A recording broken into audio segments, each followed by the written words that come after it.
L'État fédéral américain est à l'arrêt depuis mercredi matin, après l'échec d'un vote sur un budget temporaire. Mardi, les démocrates du Sénat ont rejeté le projet de loi républicain visant à prolonger le financement du gouvernement pour 7 semaines supplémentaires. L'échec du vote plonge les États-Unis dans un shutdown qui semblait inévitable depuis quelques jours, les deux camps ayant refusé de faire la moindre concession sur leur position. Au cœur des différends entre démocrates et républicains, la prolongation des subventions pour les assurances santé des ménages modestes. Avec le gel des dépenses fédérales, les agences gouvernementales américaines doivent interrompre dès ce mercredi toutes leurs activités sauf celles jugées essentielles. L'administration Trump s'attend à ce qu'environ 750 000 employés fédéraux soient mis au chômage technique ou licenciés. Ceux qui resteront en poste ne seront pas payés avant la fin de l'impasse. Le dernier shutdown du gouvernement américain a duré 35 jours, de décembre 2018 à janvier 2019, pendant le premier mandat de Donald Trump, en raison d'un conflit sur l'immigration et la sécurité aux frontières. Les restes de l'ouragan Gabriel ont frappé Ibiza avec des pluies torrentielles et des vents violents. Plus de 200 litres d'eau au mètre carré sont tombés sur l'île espagnole en à peine 2 heures. Les caniveaux ont été submergés, les rivières sont sorties de leur lit, emportant des voitures. Même les boîtes de nuit les plus populaires ont été inondées, les sous-sols et les parkings souterrains également. Cet homme n'a pas eu le temps d'évacuer ses objets de valeur. No hay manera de poder salir de aquí de ninguna manera. Ha entrado hasta el ascensor, el primer descansillo, y no se abre la puerta del parking y no podemos sacar ningún vehículo. En raison de la pluie qui s'est abattue sur la zone de sécurité, l'aéroport d'Ibiza a dû être fermé pendant une courte période. Les autorités ont lancé l'alerte rouge, fermant les écoles et les plages. Il a été demandé à la population de rester chez elle si elle le peut. Plusieurs services de bus ont été suspendus. Le Premier ministre espagnol Pedro Sánchez a également demandé aux habitants d'être extrêmement prudents et de suivre les instructions des services d'urgence. À Majorque, île voisine dans les Baléares, plus de 80 incidents liés aux pluies et aux tempêtes ont également été enregistrés, provoquant des inondations, des chutes d'arbres et des problèmes sur les voies publiques. Tirant des leçons des inondations dévastatrices de l'année dernière, les écoles de Valence ont également été suspendues et les parcs fermés par mesure de précaution. Les scientifiques ont prévenu que les tempêtes dans les Baléares seront de plus en plus fréquentes en raison du réchauffement des mers. Un puissant séisme de magnitude 6,9 a secoué le centre des Philippines, faisant s'effondrer 22 bâtiments et tuant près de 70 personnes sur l'île de Cebu, ont annoncé les autorités. Le bilan pourrait s'alourdir puisque les sauveteurs sont toujours activement à la recherche de survivants. Selon l'Institut géologique américain, un tremblement de terre peu profond s'est produit à 21h59 mardi au large de l'extrémité nord de l'île, près de Bogo, une ville de 90 000 habitants. Les efforts de sauvetage ont été entravés par l'obscurité et les 611 répliques sismiques qui ont suivi le tremblement de terre. Les hôpitaux de l'île ont dû soigner leurs patients dans la cour, manque de place, mais aussi car la terre a continué de trembler toute la nuit et la matinée. Le tremblement de terre a provoqué la rupture de lignes électriques entraînant des coupures de courant sur l'île de Cebu, mais aussi dans les îles centrales voisines.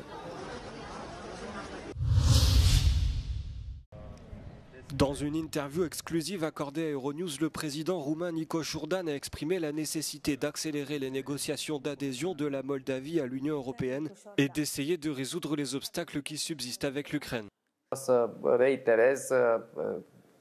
Imensul meu respect față de cetățenii din Republica Moldova pentru modul în care au abordat aceste alegeri parlamentare, în condițiile în care a existat o presiune pe multiple planuri din partea Federației Ruse. Auzim mai puțin, dar că Occidentul se pregătește să înceapă un război cu Rusia și că oamenii se vor duce la război. Am văzut asta foarte, foarte intens în Moldova și oamenii au judecat rațional pentru viitorul lor, deci este absolut lăudabil. Après le succès électoral du bloc pro-UE en Moldavie, le président roumain pense que le gouvernement moldave a l'opportunité politique d'accélérer le rythme du processus de négociation pour rejoindre l'Union. Acum, în procesul de aderare, există cumva un calendar comun pentru Moldova și Ucraina. Știm că există opoziția Ungariei la aderarea Ucrainei. Ce se va întâmpla este că foarte multe, indiferent de contextul sau de calendarul formal al negocierilor. În ceea ce privește Moldova, discuțiile tehnice pe capitole de negociere vor avea loc, chiar dacă nu vor fi oficial lansate. Eu sper să fie lansate, dar dacă nu, ele vor avea loc, astfel încât, din punct de vedere structural, administrativ, Moldova să fie pregătită cât mai curând de aderare. Deci eu sunt foarte, foarte optimist că Moldova va intra în Uniunea Europeană. Concernant l'Ukraine, Nico Jourdan est conscient des nombreux obstacles qui freinent l'adhésion rapide de l'Ukraine à l'UE. Nu optimist pentru Ucraina. Acolo există în momentul acesta două probleme. Există opoziția Ungariei și există în perspectivă o discuție despre agricultură. Nu are în momentul acesta standardele pe care noi le impunem agriculturii în Uniunea Europeană și atunci discuțiile care au loc sunt ca pe acest capitol agricultură Ucraina să aibă un statut aparte, astfel încât să poată să continue să facă exporturi semnificative în țări neeuropene și pe toate celelalte capitole să fie agreată. Bineînțeles că Ucraina mai are o problemă și mai mare la care ne preocupă pe toți războiul. L'interview complète de Nico Jourdan sera diffusée ce jeudi dans l'émission The Europe Conversation. L'ancien assistant d'un député de l'AfD a été condamné mardi à 4 ans et 9 mois de prison pour espionnage au profit de la Chine. Jian Guo a travaillé entre 2019 et 2025 au bureau parlementaire de Maximilian Krah, qui était alors député européen. L'assistant a été reconnu coupable d'avoir fourni à plusieurs reprises à la Chine des informations sur les négociations et les décisions du Parlement européen. Il aurait également espionné des dissidents chinois en Allemagne et recueilli des informations sur les membres de l'AfD. S'il nie avoir eu connaissance des activités de son ancien assistant, Maximilian Krah a reconnu que tous ses collaborateurs avaient alors un accès libre à son compte personnel et donc à ses emails, rendez-vous et documents. Le député d'extrême droite est lui-même visé par une enquête pour soupçon de corruption et de blanchiment d'argent en lien avec la Chine. Maximilian Krah nie ces accusations en bloc et affirme qu'elles sont motivées par des considérations politiques.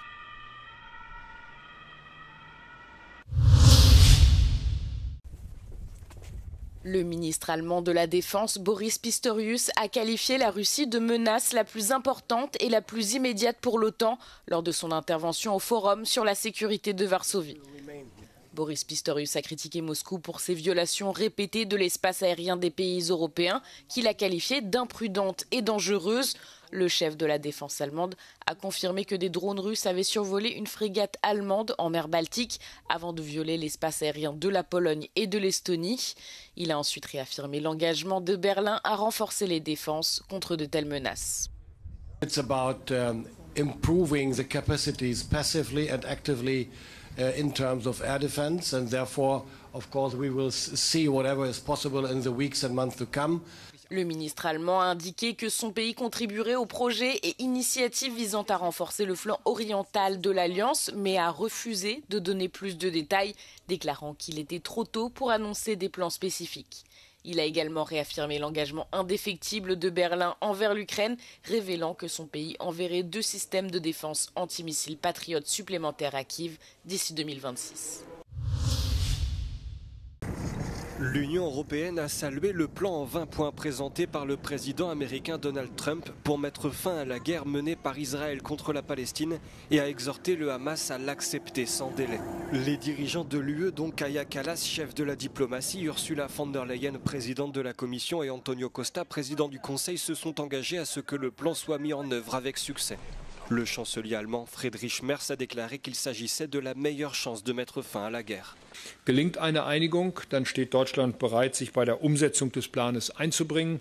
Das gilt politisch, das gilt humanitär und das gilt selbstverständlich auch beim Wiederaufbau der Region. Wir betrachten das als Arbeit für einen Nahen Osten, in dem eines Tages Israelis und Palästinenser friedlich und sicher in 2 Staaten leben können. La proposition comprend entre autres la fin des offensives israéliennes à Gaza, la libération de tous les otages, le désarmement du Hamas et l'acheminement sans entrave de l'aide humanitaire. Un accord salué par l'Espagne, l'un des premiers pays occidentaux à avoir apporté son soutien au peuple palestinien. Todo aquello que sirva para evitar el desplazamiento forzoso de población, para terminar con la hambruna inducida inaceptable, para conseguir la liberación de todos los rehenes y para terminar con esta masacre de inocentes, demasiados muertos ya inocentes. Ces derniers jours, plusieurs pays de l'Union européenne ont reconnu l'État de Palestine et Donald Trump a déclaré que les conditions pourraient être réunies pour ouvrir la voie à l'autodétermination. Le Premier ministre israélien Benjamin Netanyahou a toutefois déclaré qu'il résisterait par la force à la perspective d'un État palestinien, jetant le doute sur la possibilité de réaliser pleinement les 20 points.